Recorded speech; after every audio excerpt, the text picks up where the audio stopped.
Episode 2 of me trying to sort my serve out.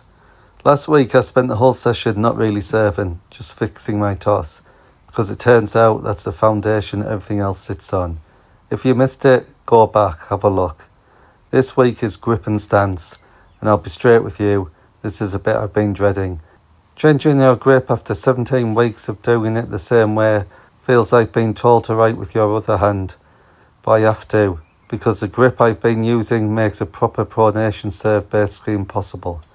And that's the whole point of this. So before I touch a ball, a quick warm up, shoulders, arms and all that sort of shadow swing stuff, because I'm 46 and my shoulders don't forgive me anymore. Then we get into the awkward stuff. Every coach, every video I've watched says the same thing. If you're serious about serve, you have to get onto a continental grip. And I've been quietly ignoring that advice for about 17 weeks because the wrong grip felt nicer. That ends today. Before I change a single thing, I fill my serve. Same spot, same angle, every single week. So you can put it right next to where I started and actually watch this happen or not happen in real time. And here's me being honest. 1 week of throwing the ball in the air and catching it hasn't transformed anything. The serve still looks like the serve I had before, but the toss underneath it is a little more reliable. A few more go to where I want it, and that makes everything much easier. That's the thing about a rebuild like this. Most weeks won't look any different, there won't be any massive breakthrough, and it might even look like nothing's changed. The change is underneath, in the parts that don't show up on camera. That's a hard thing to film, and even harder to put up with. So that's the before for this week. Let's go and make it slightly less embarrassing. I keep having to remind myself that's the whole deal I made. Slow, boring, foundational, and almost invisible. If you're after a video where someone fixes their serve in one dramatic afternoon, this definitely isn't it.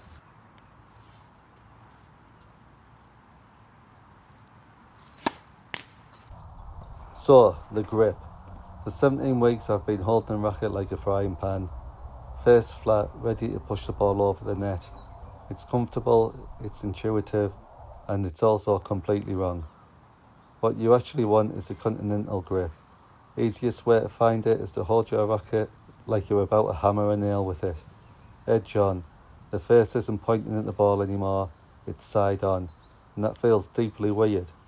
My whole instinct was screaming that I'd shank it straight into the bottom of the net, just like I used to do with golf.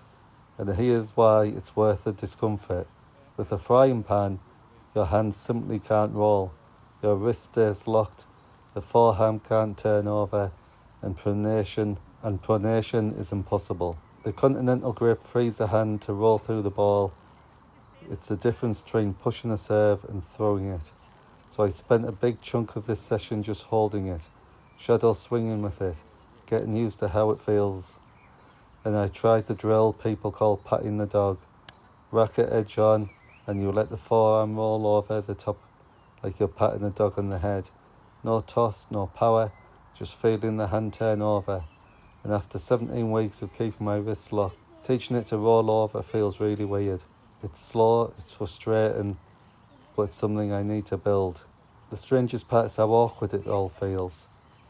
A locked wrist feels more powerful, but in reality, it isn't. Then the stance, which I genuinely never once thought about. I'd just be wandering up to the line, facing the net and whacking the ball. Turns out you want to be sideways, feet about shoulder width, front foot pointing towards the net post, back foot roughly parallel to the baseline, side on to where you're aiming. I'm going with what's called a platform stance. Your feet stay where they are and you bend and push your legs together. There's another version where you slide your back foot up to meet the front one, but that's a time and nightmare for me. I'm going to keep it simple. One less moving part is one less thing to go wrong. And judging by my grip and my toss, there's a lot to go wrong. One less moving part is one less thing to go wrong, and judging by my grip and my toss, there's a lot that can go wrong. And the reason the stance matters every bit as much as the other two is that you can't pronate, And the reason the stance matters every bit as much as the grip, you can't pronate, you can't drive up, you can't do the powerful stuff if the base is wobbly, if the legs aren't driving forward. The power comes out of the ground, through the body, out through your arm. If the bottom of the chain is unstable, nothing will work. So I spent a few minutes just setting up and rocking my weight back and forth.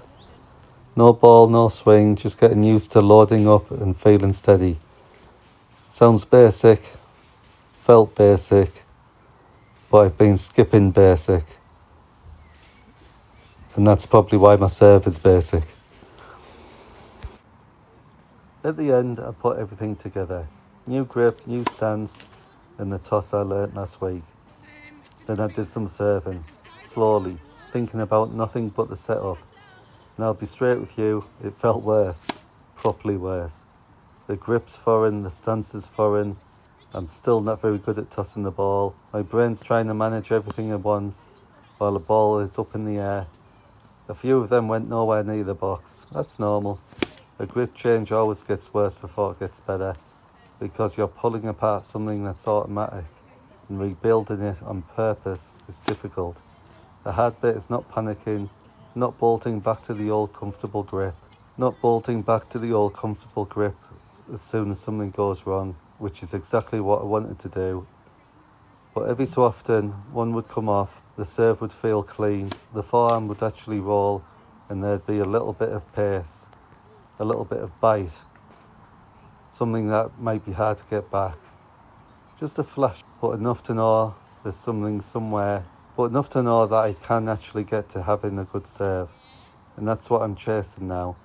Not consistency yet, just more proof that I can actually serve, and I can have a good serve in the future. The serve isn't better yet. If anything, on camera it might look like a step back, but the foundations are there.